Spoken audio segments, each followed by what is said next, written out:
pagi-pagi setelah masak ya. Hari ini kita masak ikan patin pindang kecap. Nah, bumbunya diiris, ditumis sampai wangi kayak ini nih. Nah, tuh.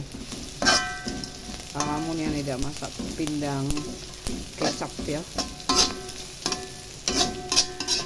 Kalau masak pindang kecap nih pakai ikan akobe lemak, ikan mujair, ikan patin.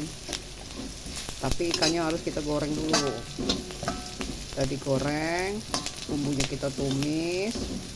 Nah, masuk ke di bumbu ini, terus tambah banyak sama kecap gitu be. Wih, sedapnya. Ini masakan pindang kecap khas Palembang.